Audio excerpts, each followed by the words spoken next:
So the quiz next Thursday, and this is true of all of Chapter 4. Of course, we have Christmas break kind of in between there, but Chapter 4 is essentially applications of derivatives. That is, we've learned some basic things about derivatives in Chapter 1, Chapter 2 with the chart and these max, min kind of things and inflection point and concavity, all that stuff. So kind of some basic properties of derivatives.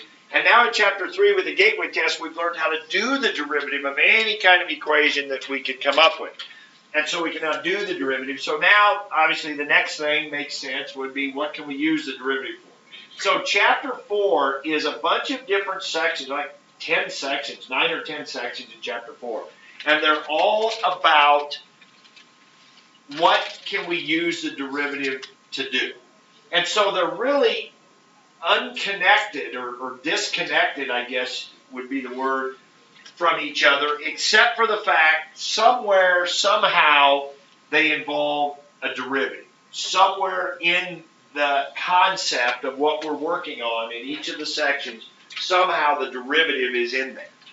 Okay? That's kind of the thing. So as we prepare for a quiz, it's kind of interesting because you're going to see two very different things. Like, for example, we're talking about differential equations and slope fields and that kind of thing in Section 1. And in Section 2, it's going to be limits.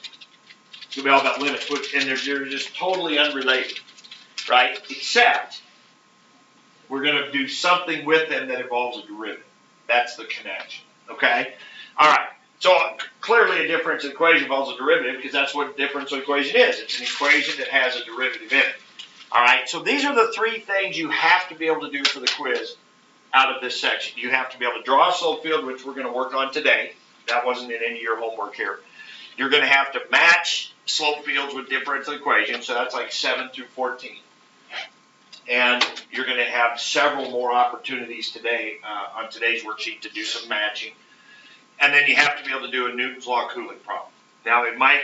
And I was telling the other class, it doesn't even have to be cooling. It could be heating, right? I mean, it could be that other way. I could bring a cold metal object in from the outside and bring it in here. And it would go up, and it would do this, and it would level off at room temperature, but from below, right? So the temperature would be colder, heating up faster, but as it gets closer to room temperature, it would level off. So it would work the same way. The difference is K would be what? In that situation. K would be positive, right? Because the temperature would actually be increasing instead of decreasing. So it might not be a problem about coffee or a liquid cooling. It could be an object heating up or something like that. But you would work it exactly the same way. Exactly the same way. Okay? So we'll go through that with number 23 and number 24. All right, so let's start with number 3. And again, I want to... So people in the other class asked about this one. I didn't notice anybody say anything as I went around today. But just for some reason, whenever we hear equation of tangent line, I don't know. And it's not just you guys.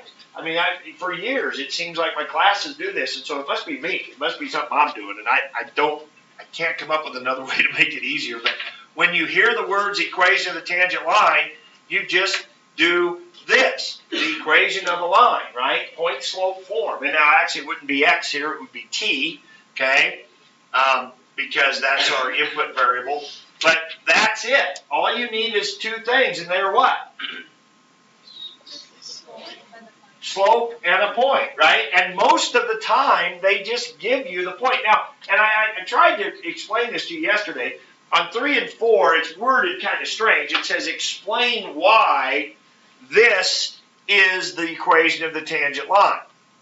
Well, I think the easiest way to explain it is just to work it out and find the equation of the tangent line and then just say here because of this, right? That's what I would do on that one. So I would say, okay, they give you the point, so 1 goes there, 2 goes there, and then what are we missing? Usually, in an equation of a tangent line problem, you're missing the slope, right, which you get from the derivative. Well, the derivative is this. This is the differential equation. So all we do is put a 1 there, put a 2 there, put a 1 there. 1 squared is 1 times 2 is 2. 2 plus 1 is 3. So we got that. So we go 3t minus 3 plus 2. We get y equals 3t minus 1. I think equation of a tangent line problems ought to be the easiest problems we do all year long. And for some reason they're not. And it baffles me, and I'm trying to come up with a better way to teach it, but I haven't found it yet. So then I would just say, if I was doing explain why, I would say, because when you plug in the 0.12, if this was a test question and it said explain, and you felt like maybe you better have some words here, you'd say, well, the point on the curve is 1, 2, and when you plug that into y prime, you get the slope 3, and as my work shows, I get the equation of the tangent line or something like that, right? More likely to be like 5 and 6, where it says just find the equation of the tangent line, okay? And there it is. All right, let's move on to the matching. Let's talk about the matching situation here, okay? So we talked about this one yesterday, right, number 7. And we found that was what, Roman numeral 7? I think this one was Roman numeral 7. And we talked about how, and so let's go over this again, because you guys asked me at the end of the period, so we kind of talked about it. How do we know this one has just y's in it? It's this horizontal thing, and maybe somebody in here said it. I can't remember if we talked about it, or maybe I just said it. But when you go across horizontally here, you see that those all have the same slopes. Well, a horizontal line is y equals, right? So maybe that's one way you remember that it has y's in it. Another way, and somebody said that to me yesterday, and I don't remember who it was, but I'd never thought of it that way. I always thought of it like, okay, as I go across, or as I go up and down, as my y's change, my slopes change. So to me, as my y's change, my slopes change, that means y has to be in the equation, because every time I plug in a new y, I get a new slope. But when I go across, as my x's change, I don't get new slopes. So x must not be involved. So there's no x's, there must be y's. That's kind of how I would think of it. But I kind of like that horizontal line thinking of why that's a y. So this one would be what? Number 8. This one would just be x's, right? Just x's. So you narrow that down. What were the different choices? Somebody, and this was a pretty easy one, but let me write it out anyway. Read me all the ones that have just x's, or I guess t's in this case, in it. 2t. Negative 2t. Sine of t. Is that it? Yeah. Okay, so it's got to be one of those. So we pick one of these points, and we're picking a t value, so this looks like this is negative 1, right?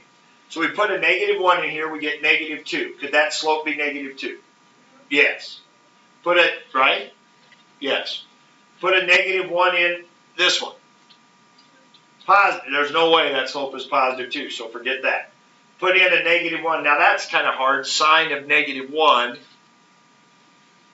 So that's kind of hard to tell. Where would negative 1 be on the unit circle? Right in here somewhere? Because what's this down here? Negative pi halves, which would be 1.57. So it'd be right in here somewhere. And the sign of that, well, that'd be negative, right? So that could be, I mean, that'd be reasonable. So how do we distinguish between these two? What do you think? Any other? Could we use 0? 0 would be 0. Sine of 0, also 0. That seems reasonable. What do you think? They're pretty close.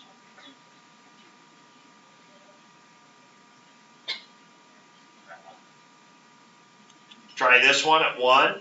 Be kind of the same thing. That'd be over here. Here, put a 1 in, you get 2. That looks like it could be 2. Up here, what's the sign of this? Oh, that'd be positive. It'd be less than 1, but it'd be like positive 0.8 or something. You could say, well, that looks too steep. That looks too steep to be positive 0.8 or whatever that would be.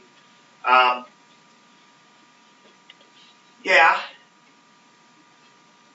I think I would pick a point over here. I think that's how you could do it. Like 3. Because what number is really close to 3? Pi. What's sine of pi? 0. Does that look like a slope of 0 over there? Not at all, right? Put a 3 in here, it's 6. That to me is where it would distinguish probably. Now, let's talk about this because these are ones we actually could do the antiderivative. What's the antiderivative of 2t? Plus c. So does this look like a bunch of parabolas? Yeah. What would be the antiderivative of sine? I heard cosine, I heard negative cosine. Would it be negative? Here's how you tell is you check by doing the derivative. So if y was cosine, the derivative would be negative sine. So that's no good, so it's going to have to be negative. Does this look like a negative cosine? I don't know. What's positive cosine? This, right? Kind of thing. Well, now remember, this is pi over here. So negative cosine, wouldn't that start down here and then go up? Right? And so here it looks pretty good through here, but then it's got to do what? By pi, it's got to come, or does it come back down? No, I did that wrong. What's the cosine do at pi? Here's 2 pi.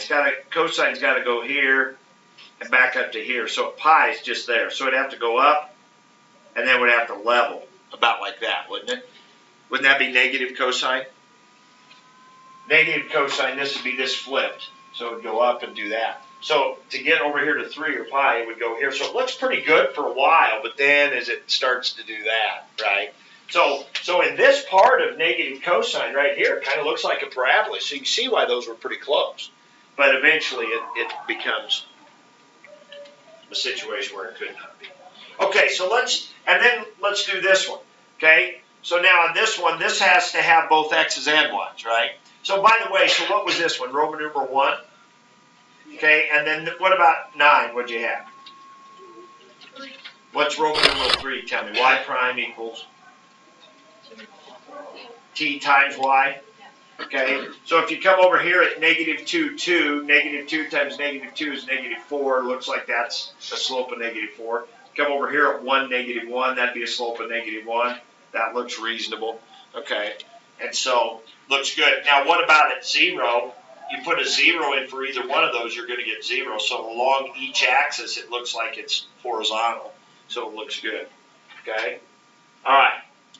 Now, the part that we didn't have to do, and I told you about this, was, and I might have you do this on the test, is sketch the solution curve. Now, it was hard to do here because otherwise, you had to draw in your book. But if I give you on a test, if I give you some slope fields like this and tell you to match them, then I might also give you an initial condition and tell you to draw the slope field, or the solution curve. So if I give you this initial condition right here, if I give you this 0, 0, the initial condition, you would just come in here, go with the flow, and you would draw, and you would draw something that looked kind of like that. Okay? Now these 3 dots are 3 different initial conditions, so that's 3 different solution curves. So this would be one solution. The one up there would be a different solution. Okay? Just like on this one, we said this was t squared plus c. Well, what's t squared plus c? What's that graph look like? Parabola shifted up and down. So one of them would be right here.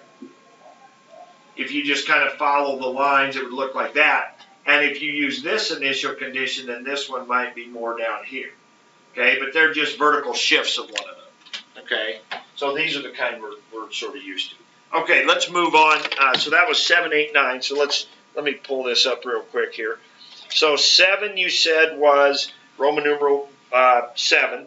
8 was 1. 9 was 3. What's 10? 4. 4. 11. 8. 12. 9. 13. 10. 14. 6. Okay? So we need to be able to do that. Now you're going to get a chance to practice that some more today. You're going to have some matching exercises to do. Okay, now let's go to number 23 and let's talk about Newton's law of Coulomb. So you've got to have memorized this formula right here, this equation. Okay? Now it'd be good to know the actual differential equation also, but you're going to use that a lot less. Because if you want to know y prime, heck, you can just do the derivative of this y equation. If you ever need to know the rate that the temperature was changing, you could do y prime from the y equation. And it would have just t's in it, and that'd be good. But so this is a lot less useful as far as memorizing. But this is what you want. So any problem I give you, which is the only kind of story problem I'm going to give you, is going to be a cooling or a heating kind of problem. You're going to have this. Now, I'm bothered a little bit. Some of you came in this morning and asked some questions, which is great. I'm glad you did. And what I was hearing was some things where you were following my notes from yesterday, which is good, but without maybe understanding what you were doing. I heard a lot of people saying, well, how did you find A? How do I know how to find A or K? You don't, really. You just take the information you have and you plug it in. So let's understand what you should know and think about these things. First of all, what is this right here? Temperature of what? Whatever the temperature of the Yeah, let's just say the object. So it might be a liquid, could be a piece of metal that we have outside and we bring inside or whatever. Okay, so the temperature of the object. All right, what's big T here?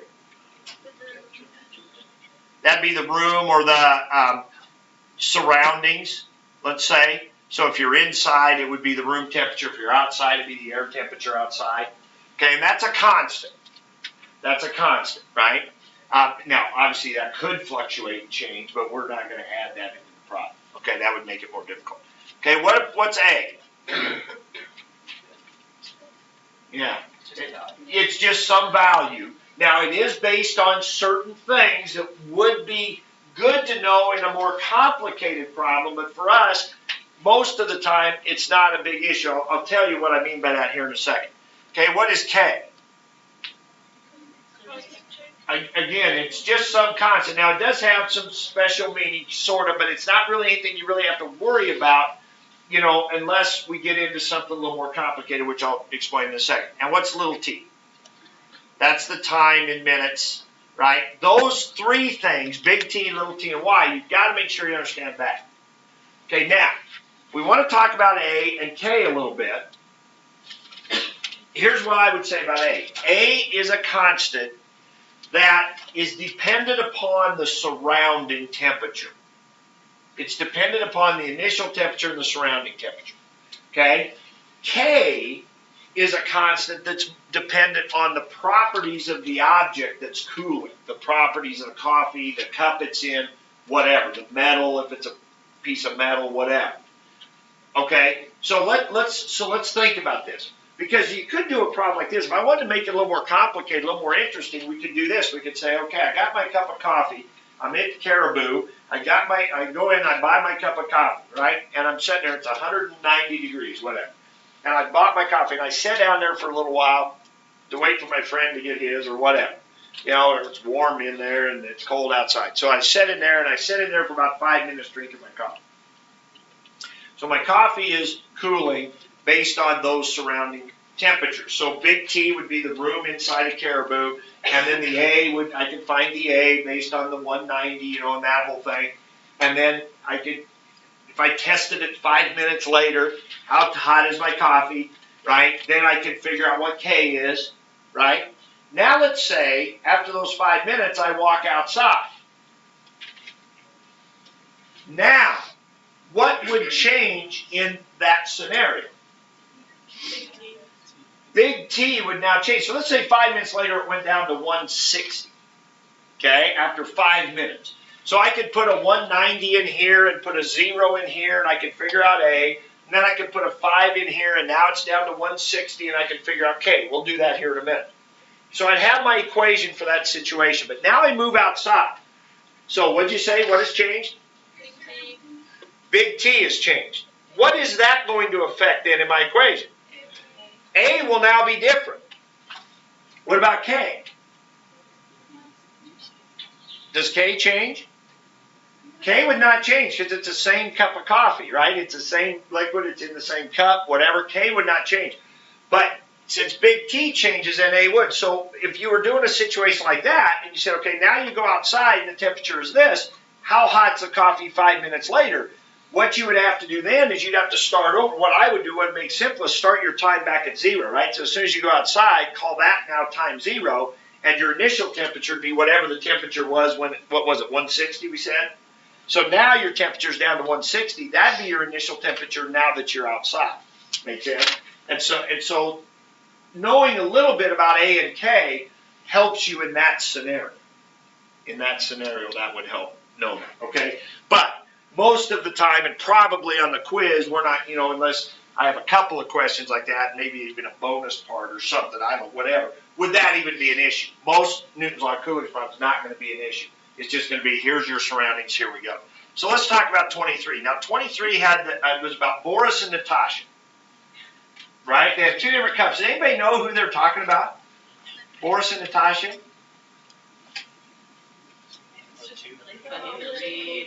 Well, it is kind of funny because, Natasha is obviously much more environmentally concerned. She's not going to use a styrofoam cup, right? Which you can't hardly even get them in styrofoam anymore. But Boris and Natasha are actually characters in an old cartoon. So I did a little digging here. Not this particular problem. No, unfortunately, it's not a cartoon of this problem. But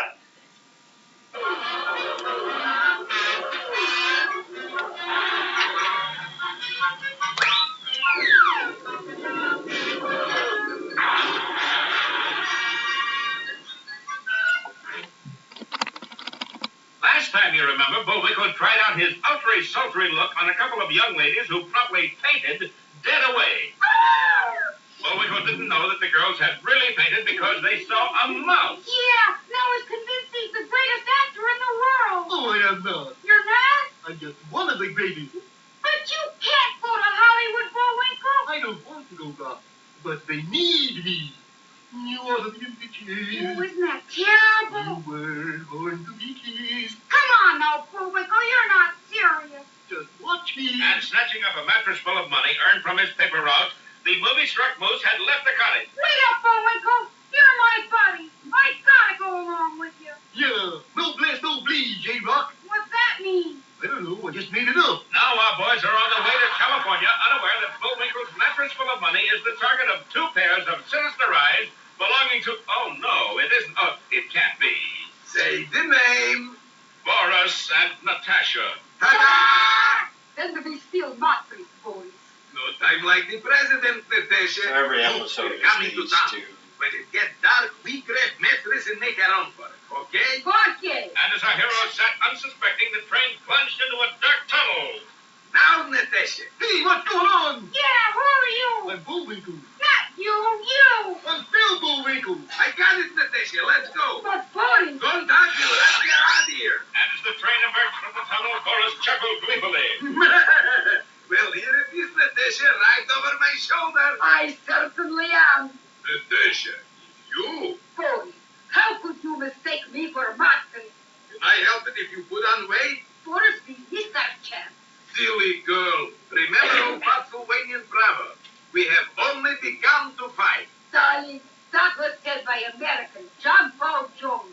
We invented John Paul Jones. Oh, Well, our boys weren't bothered for the rest of the trip and finally arrived safe and sound in the movie capital of the world. Hollywood, here I am. nobody seems to care very much for Winkle. But Rocky was wrong. Somebody got a lot.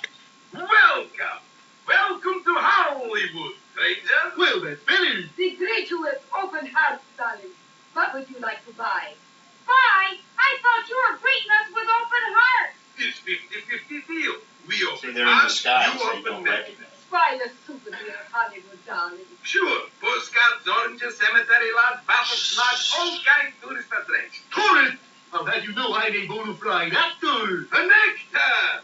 Oh, boy, are you in luck. Sometimes, why? Do you know who I am? Come to think of it, you do look familiar. And that voice! Of course. Allow me to introduce myself. D.W. Grifter at your service. Not D.W. Grifter, the famous talent scout. Well, stick with me, booby. I'll make you a star. Cross your heart. Oh, of course, no, baby. Just place your mattress, your faith in my hand. Yeah, hands. And the world will be at your feet. Yeah, hands and feet. You're Sarah, sweetie. Now, why should Boris stand there patting Bullwinkle on the back? Looking for so spot for the night. Better not miss our next episode, Fun on the Freeway, or The Quick and the Dead. That's it. I seem to remember I thought they were funnier when I was younger. But anyway. So, yeah, that's it. Anyway, that's Boris. That's Boris and Natasha.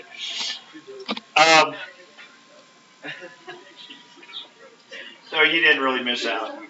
See, in my day, before the internet, the YouTube videos and stuff, we'd wait all week just for Saturday so we could watch those cartoons. But now it seems like kind of not a big deal. All right. Anyway, let's go. So there's a lot of different parts to 23. So let's just talk quickly about it. Where do you start with a problem like this? Right? So I want you to understand these things in red so you're not trying to memorize, well, do this, and A means this, and whatever. You just plug in what you know. What's the first thing you know? The outside temperature, right? So I could write that. I'm not saying you have to write down every step of this like so, but you could do that, right? The outside temperature is -10. Okay, what else do you know? The coffee temperature at the start. And where do you put that? The 190. No, it's not 90. It's 90. Where do you put that? For the Y, right? Don't start out saying, well, I got to find A or I got to find K. Just put in what you know and it'll just happen, right? So you put a 90 in there. And what has to go with the 90? Little t has to be 0. Okay, now as Marcus and I found out this morning when we were looking at this, you cannot put into your calculator that, right? Now, this with 0, you don't have to. But what, Marcus, tell them all, what does a calculator think when you put this in?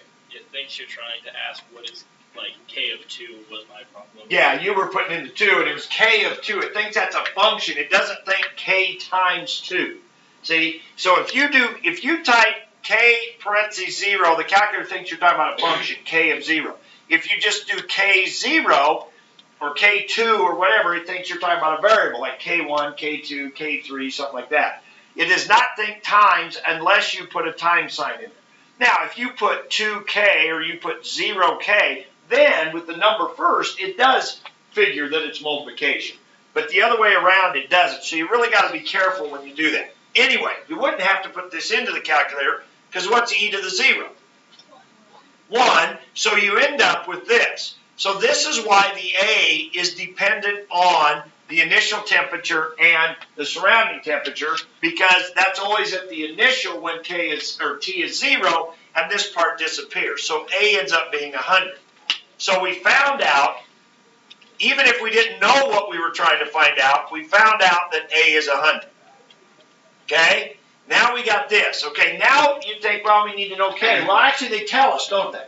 Boris and Natasha have 2 different cups. Let's just do one of them. So let's do Boris. So he has a cup where K is -0.05. So for Boris, so basically you can work 2 problems side by side here. So Boris is -0.05 T and Natasha is -0.08 T. So you got 2 different equations, but now you're ready to go. So they ask 2 things, I think, in part A. They ask, how long is it above 70? So we put a 70 where? For Y, that's the temperature of the coffee. And then we got to solve for the T. So this you put into your calculator using a solve. And you get 6 what? 287. Is that right? So 4.629? 4.4. I'm sorry. Okay, I thought I did get that right. T equals 4 point what? 4.63. So 4.463 if we're going 3 decimal places. Okay? All right. So that's how many minutes. Then the other one was what? After 5 minutes? Yes. So in that one, it's not a solve. You do -10 plus 100 e to the -0.05 times 5. Right? And that, you just type this part of it in like that. And you just get the answer. And then would that come out to be? 7.88. Okay. So, and then you do the same thing for Natasha and find hers. And then in part B, it says what? They move to the outs or Stay inside. So then that changes this, which also changes that number, right? So what was it? 70? Indoor temp, 25, yeah, there's all Celsius in it. 25, so this changes to 25, so this one ends up being what, 65? The A ends up being 65, and then, you know, again, the same K values, and so you repeat the same kind of stuff. And then in C it says, what does the K value need to be for it to what? Go down to 70 in 5 minutes? So, and this is when they were outside? Is C when they were outside? So negative 10 plus 100 e to the K we don't know, and then in 5 minutes, and I guess I should take out y, and they want y to be 70.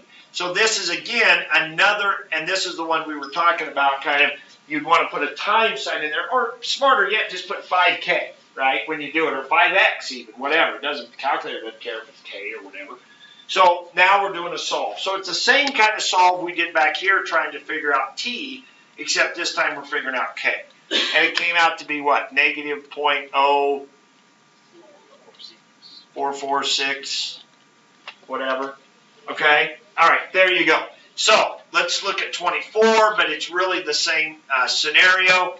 Wait, I think I got it in here. Yeah, on 24, so what do we know the surroundings are on 24? 65 is the surroundings. What's the initial temperature, which would be when T is 0? 190, right? So again, we have e to the 0, so we have a plus 65 is 190. So a is 125. So our equation is y equals 65 plus 125 e to the kt. Then they say after how many minutes? 2. So this is one we were looking at. After 2 minutes, so I'm going to put a 2 there. K times 2. And what's the temp? 180. So it's down to 180. So we do a solve. So this looks very much like the other ones we did.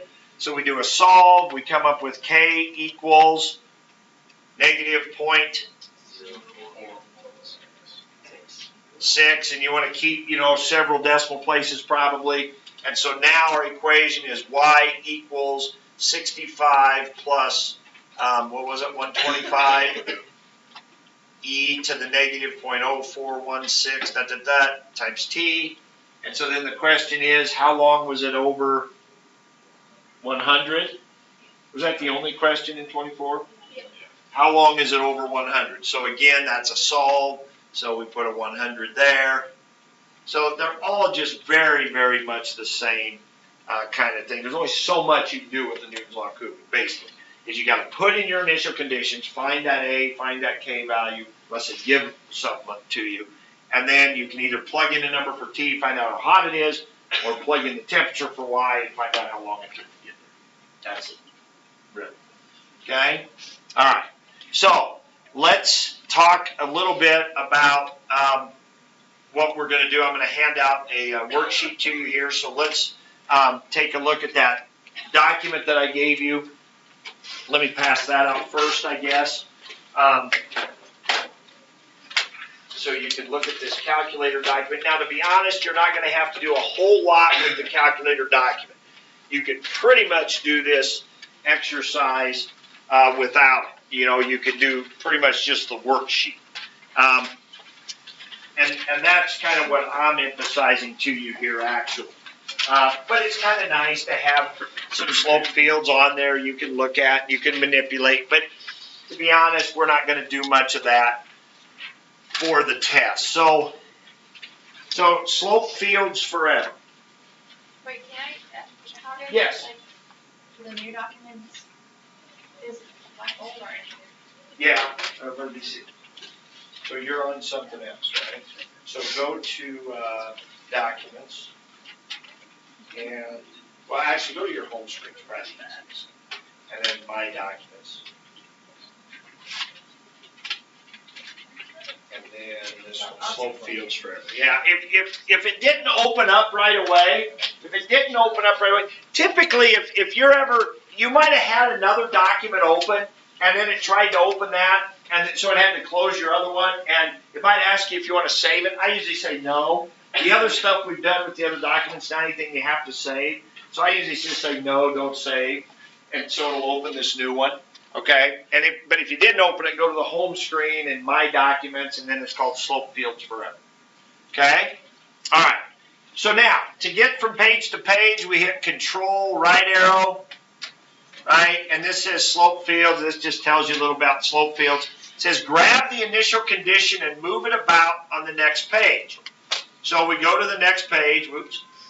Go to the next page, and here you have this. Okay, so go ahead and go to this page here.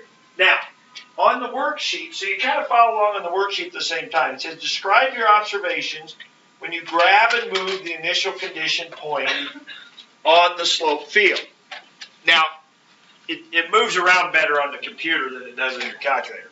But you click and kind of hold over that and click down, and it'll turn to a closed fist. And then you can drag.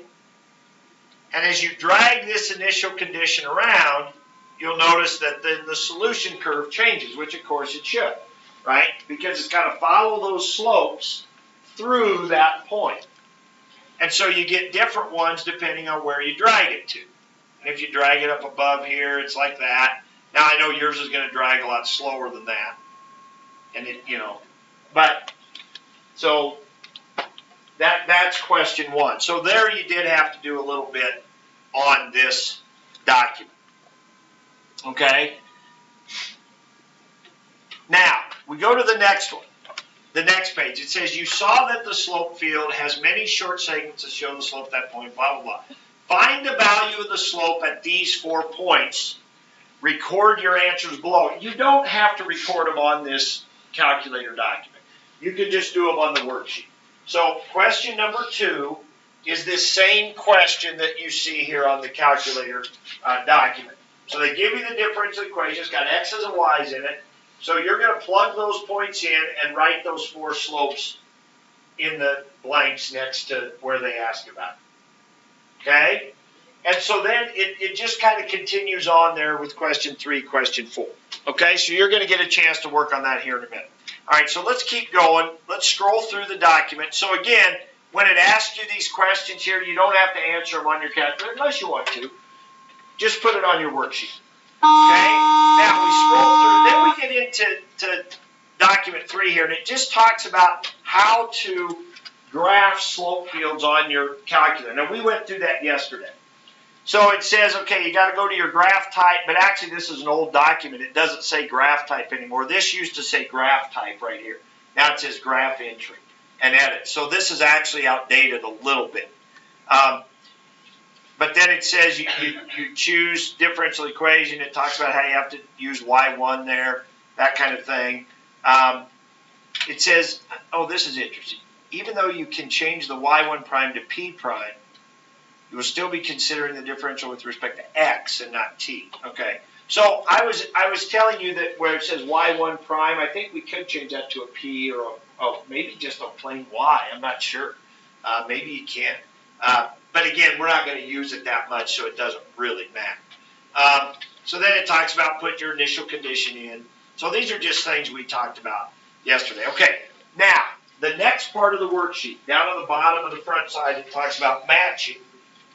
So if you go to the back, here's like our 7 through 14 was today. It's a matching activity. Okay? Now what it says is you can check your answers using this. Now to be honest, I think that's probably more work than it's worth. Right? I could go in here to menu, and I could go to graph entry, change this to differential equation. I can arrow up. Come on. There we go. And they've put in y prime equals 0.3x squared, which is the first one in that list, right? And then you can see the difference equation and try to match it, but that defeats the purpose because that's not how you're going to do it on our quiz. So I would say if you want to mess with this on that matching part, you can, but you really don't need to. I would just do it like we did on our homework.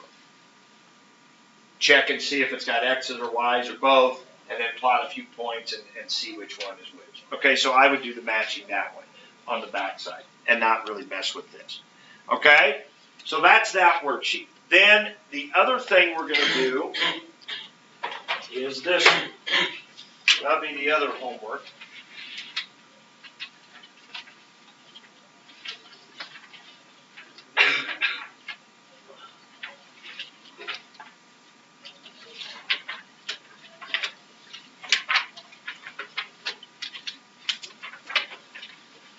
All right, everybody get one?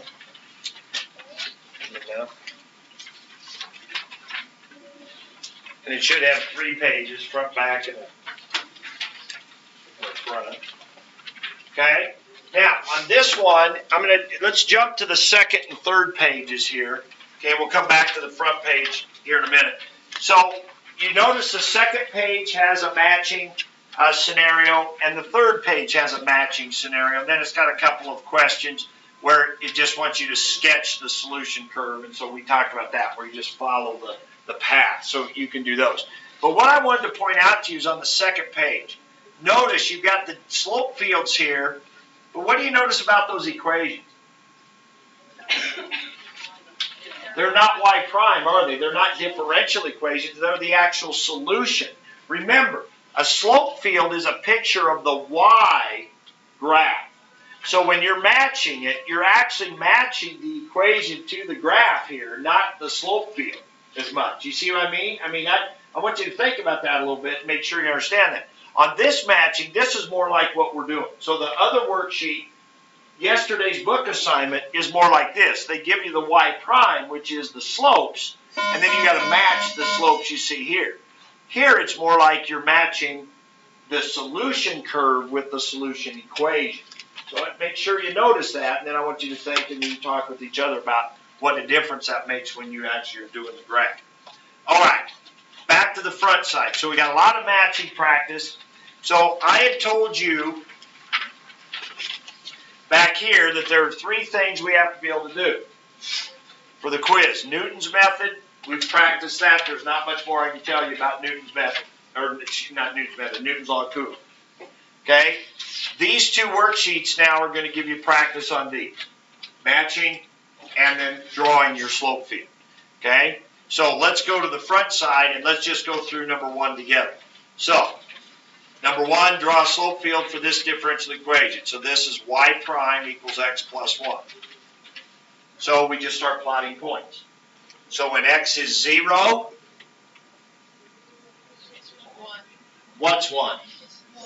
The slope, y prime. So that means right in here, when x is 0, which would be on your y-axis, the slope is 1. Now, these go pretty fast when you only have to do x or just y. When you have one like number 3 that has both x and y, you got a different slope at all the different points. So it takes just a little longer. Okay, when x is 1, what's your slope? 2. Now, what I'll be looking for in the quiz when I'm grading this is just to make sure, okay, does 1 look like a 1? That's pretty easy. And then 2, 3, do they look steeper? You know, so when x is a 2, now we got 3, so that's steeper yet. So does that look like that's getting a little steeper? You know, and I especially want to look at ones that are supposed to be flat or 0, things like that. Okay, you put in a 3, now you get a slope of 4, so that's really steep. Okay, and now we go back here to -1. What's the slope? Put a -1 in for x, you get 0. So back here we should be getting a slope of 0. Okay, put in a -2. -2 plus 1 is -1, so we should be getting a slope of -1. Which would be 45 degrees that way. And then -3 plus 1 is -2, so that's negative and steeper. And so, what are you looking at for your solution there? What's the shape? Crowd, right? Just like we talked about, because we know the antiderivative of that one would look like that. Okay, so I want you to be able to do something like that for the quiz. Okay, so go ahead and do those on the front, and then the matching. Do both worksheets. That's your assignment for Monday. Okay, then we'll shift gears next week and do limit stuff. Okay, and traditionally that's what we have more trouble with on the quiz. So we'll spend a lot of time on that next week.